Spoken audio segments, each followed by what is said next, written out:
அஸ்ட்ரோசைன் channel வாயிலாக உலகெங்கும் வாழ்ந்து கொண்டிருக்கும் சகோதர சகோதரிகளுக்கு அன்பார்ந்த வணக்கங்கள் மற்றும் வாழ்த்துக்கள். இன்றைய பதிவு கார்த்திகை மாத ராசி பலன்கள்.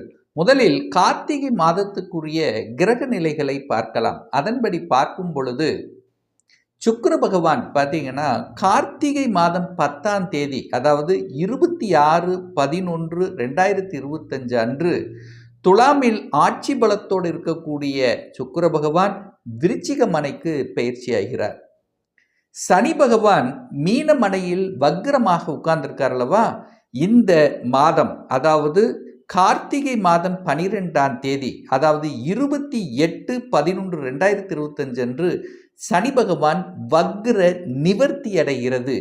அதே போல குரு பகவான் வக்ரமாக கடகமனையில் உச்சபலத்தோடு இருக்கிறார் அல்லவா. அந்த குரு பகவான் கார்த்திகை மாதம் 19ஆம் தேதி, அதாவது 5/12/2025 அன்று குரு பகவான் மிதுனத்துக்கு பெயர்ச்சியாகி அங்க வக்ர நிலையில் இருக்க போகிறார். செவ்வாய் பகவான் பார்த்தீங்கன்னா இப்போ விருச்சிகத்தில் அமர்ந்திருக்கார். இந்த 7/12/2025, அதாவது கார்த்திகை மாதம் 21ஆம் தேதி தனுசு மனைக்கு பயிற்சியாகிறது. சூரிய பகவான் இந்த மாதம் முழுவதும் விருச்சிக மனையில் வீட்டிருக்க போறார். புதன் பகவான் வக்ரமாக, அதாவது கார்த்திகை மாதம் 7ஆம் தேதி 23/11/2025 அன்று துலாம் மனைக்கு வக்ரமாக சென்று மீண்டும் விருச்சிகத்தில் அமரப்போகிறார். ஸோ இந்த கிரக அமைப்புகளை வைத்துக்கொண்டு இந்த கார்த்திகை மாதத்தில் என்ன மாதிரியான பலன்கள், எதை செய்யலாம், எதை செய்யக்கூடாது, என்ன மாதிரியான தெய்வ வழிபாடு முக்கியம் என்பதை பற்றி 12 ராசிகளுக்கும் தனித்தனியே பதிவிடப் போகிறேன்.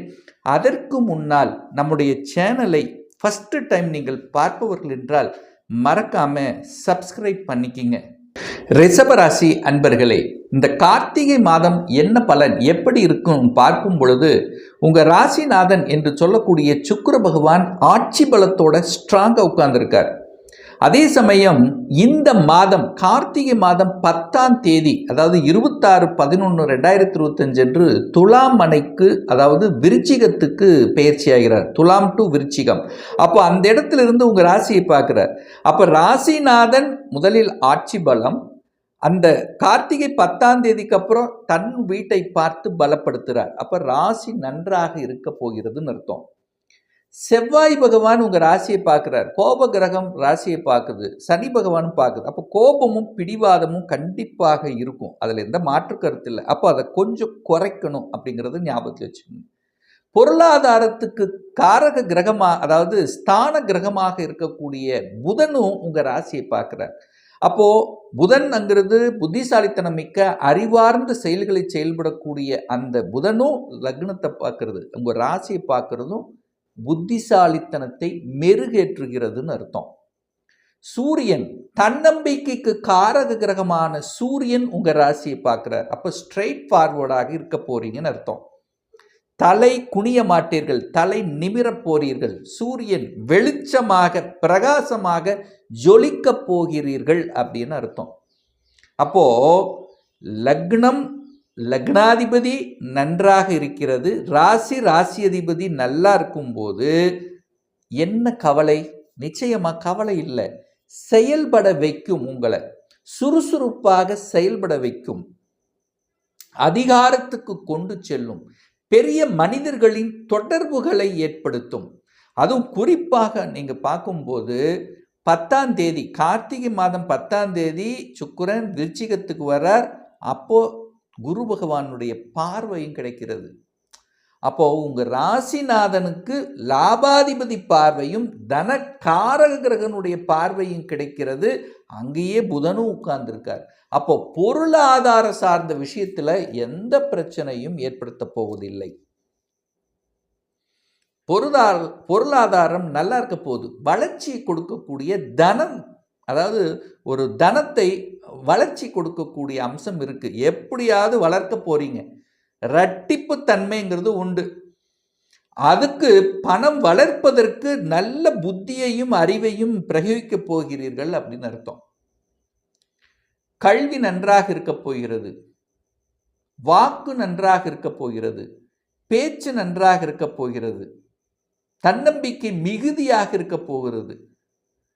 எதையெல்லாம் செய்ய முடியாமல் போன மாசத்தில் பெண்டிங்க வச்சிருக்கிறீங்களோ அதை எடுத்து செயல்படுத்தக்கூடிய ஒரு மாதம் இந்த கார்த்திகை மாதம் அப்படின்னு சொல்லுவேன்.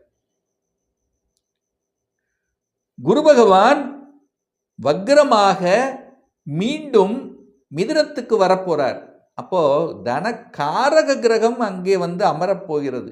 அப்போ பொருளாதாரம் எந்த வகையிலும் குறைவு ஏற்படுத்தாது இந்த ரிஷபத்துக்கு. 4ஆம் அதிபதி சுகத்தை கொடுக்கக்கூடிய அந்த அதிபதியான சூரியன் உங்களை பார்த்துட்டே இருக்கு. சுகம் கிடைக்கும். வீட்டை பார்த்துட்டே இருக்கிறீங்க, ஒரு வீடு வண்டி வாகனம் வாங்கணும் அப்படின்னு ஒரு 2 மாதம் 3 மாதமாக தேடிக்கொண்டு அலைஞ்சு கொண்டு வாங்கியே தீரணும் என்கின்ற வைராக்கியத்தில் இருக்கக்கூடிய ரிஷபத்துக்கு இந்த கார்த்திகை மாதம் நல்ல பலன். நினைச்சது நடக்கும், தொட்டது துளங்கும். வீடு வண்டி வாகனம் வாங்குவதற்கு எந்த தடையும் இல்லை. ஒரு சிலர் பழைய வண்டி விட்டுட்டு புதிய வண்டி வாங்குறது, இல்லை புதுசு, அதாவது ஏற்கனவே இருந்தவங்க அதுக்கு அடுத்த நிலை அடுத்த பரிணாமத்துக்கு செல்லக்கூடிய தன்மை, அதாவது சுகத்தை அப்படியே வளர்க்கக்கூடிய அமைப்பு, நிலங்களை வாங்குவது, இடத்தை வாங்குவது, ரியல் எஸ்டேட் சார்ந்த துறையில் வளர்ச்சியை காண்பது, இப்படியெல்லாம் நல்ல விஷயங்கள் நடக்கும். 5ஆம் அதிபதி 7ஆம் இடத்தில் இருக்கும்போது காதல் ஒரு சிலருக்கு ஏற்படுத்தும். இந்த ரிஷபராசிக்கு காதல் திருமணம், காதலில் இருக்கின்றவர்கள் காதல் திருமணத்துக்கு செல்லக்கூடிய அமைப்புகள் சந்தர்ப்பங்கள் உண்டு. காதல் காரக கிரகமான சுக்கிரன் ஆட்சி பலத்தோட இருக்கார், ஸ்ட்ராங்கா இருக்கார். அப்போ காதல் சார்ந்த விஷயங்கள், இதுவரைக்கும் அதை புரிஞ்சுக்காதவங்க, காதல் சார்ந்த விஷயத்தில் சின்ன சின்ன இடையூறுகள் இருக்கின்றவர்கள் அதெல்லாம் சரி செய்யக்கூடிய தன்மை. அங்கே சூரியனும் வந்து அமரப்போகிறார். காதல் காரகனோட சூரியன் இருக்கனால எப்படியாவது தந்தையினுடைய அனுமதி பெற்று தீரணும் அப்படிங்கிற அந்த எண்ணங்களும் உருவாக்கும். அப்போ நிறைய பேர்த்துக்கு திருமணம் செய்யக்கூடிய வாய்ப்புகள் சந்தர்ப்பங்கள் இந்த காலகட்டம் உண்டு. இதில் எந்த மாற்று கருத்தும் இல்லை. ஆனால் ஒரே ஒரு விஷயம் வந்து, செவ்வாய் என்கின்ற கிரகம் ஆக்ரோஷம் மிக்க ஒரு கிரகம் அப்படிங்கிறது லக்ன ராசியை பார்க்கறதுனாலையும், அந்த செவ்வாய் பார்த்தீங்கன்னா இந்த மாதத்தினுடைய பிற்பகுதி, அதாவது 21ஆம் தேதி 8ஆம் இடத்துல போய் அமர்ந்து குடும்பஸ்தானத்தை பார்க்கறதுனால அந்த கொஞ்சம் விட்டு கொடுத்தல், குடும்பத்தில் விட்டு கொடுத்தல், குடும்பத்தில் அனுசரணையோடு செல்லுவது அப்படிங்கிறத கொஞ்சம் ஞாபகத்தில் வச்சுக்கணும். ஏன்னா செவ்வாய் கோபக்காரங்கள்ல நேர குடும்பஸ்தானத்தை பார்க்குறார், டக்குன்னு கோபம் வரும். அப்போ அந்த கோபம் அப்படிங்கிற விஷயத்தை நிச்சயமாக இந்த ரிஷபராசி என்பவர்கள் குறைத்து கொள்ள வேண்டும் என்பது கண்டிப்பாக கட்டாயம். பாக்கியஸ்தானத்தின் அதிபதியாக இருக்கக்கூடிய சனி பகவான் 11ஆம் இடத்தில் லாபஸ்தானத்தில் இருக்கு.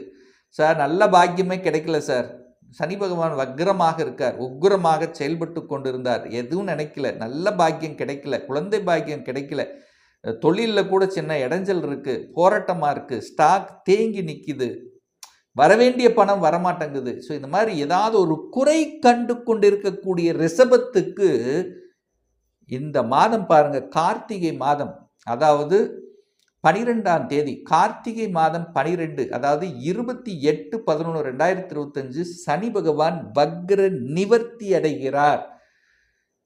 11ஆம் இடத்தில் சனி பகவான் உட்கார போறார்.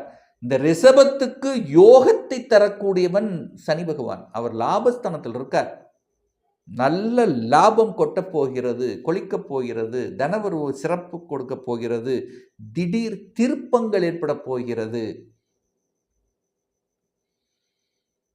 வேலை இல்லாத ரிஷபத்துக்கு இந்த கார்த்திகை மாதம் 12க்கு அப்புறம், அதாவது டக்குன்னு வேலை கிடைச்சிடும். வேலையில் ஒரு குறை இருக்கின்றவர்கள், ஒரு ப்ரமோஷன் கிடைக்கல, நான் ரொம்ப நாள் ஒரு இடமாற்றத்துக்காக நினைத்துட்டு இருக்கேன், ஒரு சேஞ்சஸ் எதிர்பார்த்து காத்து கொண்டிருக்கக்கூடிய ரிஷபத்துக்கு கண்டிப்பாக இந்த கார்த்திகை மாதம் நீங்கள் எதிர்பார்க்கலாம். ரிஷபராசி என்பர்கள் வெளிநாடு, வெளி மாநிலம், அந்நிய தேசம், ஏற்றுமதி இறக்குமதி, இந்த மாதிரி வெளிநாட்டு தொடர்புகளை கொடுக்கக்கூடிய அம்சம் இந்த காலகட்டம் உண்டு. அப்போ வெளிநாட்டில் போய் வேலை பார்க்கணும் அல்லது வெளிநாட்டில் போய் படிக்கணும், நான் ஸ்டேட் விட்டு ஸ்டேட் போய் படிக்கணும், கவர்மெண்ட் எக்ஸாம் எழுதணும், எப்படியாவது கவர்மெண்ட் வேலைக்கு போய் ஆகணும் அப்படிங்கிற எண்ணத்தில் உழைத்து கொண்டிருக்கின்றவர்கள். ஸோ இதெல்லாம் சக்சஸ் கொடுக்கக்கூடிய ஒரு மாதம் இந்த கார்த்திகை மாதம். நல்ல தெம்பை கொடுக்கும், தைரியத்தை கொடுக்கும், சாதிக்கக்கூடிய மனப்பான்மை கொடுக்கும். மனமே இறைவன். மனம் தெம்பா இருக்கணும், தைரியமா இருக்கணும் இல்லவா? மனசு தான் எல்லாமே. அந்த மனசை பாசிட்டிவை கொடுக்கக்கூடிய ஒரு மாதம் இந்த கார்த்திகை மாதம் ரிஷபத்துக்குன்னு சொல்லுவேன்.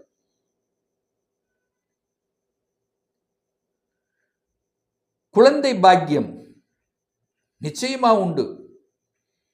குழந்தை பாக்கியம் இல்லாத இந்த ரிஷபத்துக்கு குழந்தை பாக்கியம் பெற்றுத்தரக்கூடிய ஒரு மாதம் கார்த்திகை மாதம். ஏன் இது ஸ்ட்ராங்கா சொல்றீங்க சார் இந்த இடத்துலன்னா, குழந்தை காரக கிரகமான குரு பகவான் உச்ச பலத்தோட இருந்து குழந்தை ஸ்தான கிரகமான புதனை பார்க்கிறார். அந்த காரக கிரகமும் ஸ்தான கிரகமும் ஒன்றை ஒன்று பார்த்து கொண்டிருக்கக்கூடிய இந்த காலகட்டத்தில், அதுவும் உங்க ராசிநாதனோடு சேர்ந்திருக்கக்கூடிய காலகட்டத்தில் நிச்சயமா குழந்தை பாக்கியம் பெற்று தரும். அப்ப குழந்தை பாக்கியம் இல்லாதவர்களுக்கு குழந்தை பாக்கியம் கொடுக்கக்கூடிய அந்த கொடுப்பின இந்த கார்த்திகை மாதம் உண்டு. நல்ல தெய்வ வழிபாடு இந்த மாதம். எந்த தெய்வத்தை வழிபட்டால் சிறப்புன்னா குல தெய்வம். உங்களுடைய குலதெய்வம் எந்த தெய்வமோ அந்த தெய்வத்தை சென்று இந்த மாதத்தில் வழிபாடு எடுத்துக்கொண்டாலே உங்க மனசு, எண்ணம், செயல், சிந்தனைகள் சிறப்பு பெறுங்கிறதுல எந்த மாற்று கருத்தும் கிடையாது. இன்னும் ஒரு துல்லிய பலன் வேணும். உங்க ஜாதகத்தில் கிரகங்கள் எப்படி இருக்கு, என்ன ஆதிபத்தியம் பெற்றிருக்கு, என்ன டிகிரியில் அமர்ந்திருக்கு, நடப்பு தசாநாதன், புத்திநாதன், அந்தர்நாதன், சூட்சமநாதன் என்ன என்பதை பார்த்து கொண்டு இந்த 2025 சொந்த தொழில் செய்வதற்கான கொடுப்பினை இருக்கா, அப்படி இருக்கக்கூடிய பட்சத்தில் எப்ப நம்ம சொந்த தொழில் ஆரம்பிக்கலாம், திருமணம் தடைப்பட்டு கொண்டே இருக்கிறது, எப்பதான் நமக்கு திருமணம் நடக்கும், +2 முடித்து விட்டு எந்த கோர்ஸ் எடுத்து படித்தால் நம்மளுடைய ஃபியூச்சர் சிறப்பாக இருக்கும், எப்போ எனக்கு ப்ரமோஷன் இடமாற்றம் கிடைக்கும், எப்போ நான் வீடு கட்டுவேன், எப்போ குழந்தை பாக்கியம் கிடைக்கும், இது போன்ற கேள்விகளுக்கு துல்லியமான பதிலை நம்மால் கூற முடியும்.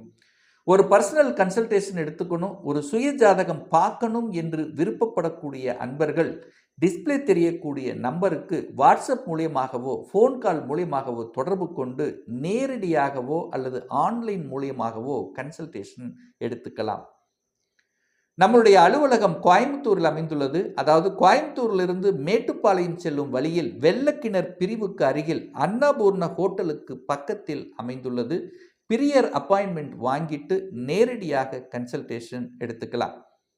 நிச்சயமாக இந்த பதிவு ஏதாவது ஒரு ரூபத்தில் உங்களுக்கு யூஸ்ஃபுல்லாக இருக்குங்கிறதுல எந்தவித மாற்று கருத்தும் கிடையாது. இந்த ராசி நட்சத்திர நேயர்கள் அனைவரும் வாழ்க வளர்க வளம் பெறுக என்று எனது வாழ்த்தினை தெரிவித்துக் கொண்டு விடைபெறுகிறேன். நன்றி, வணக்கம், வாழ்த்துக்கள்.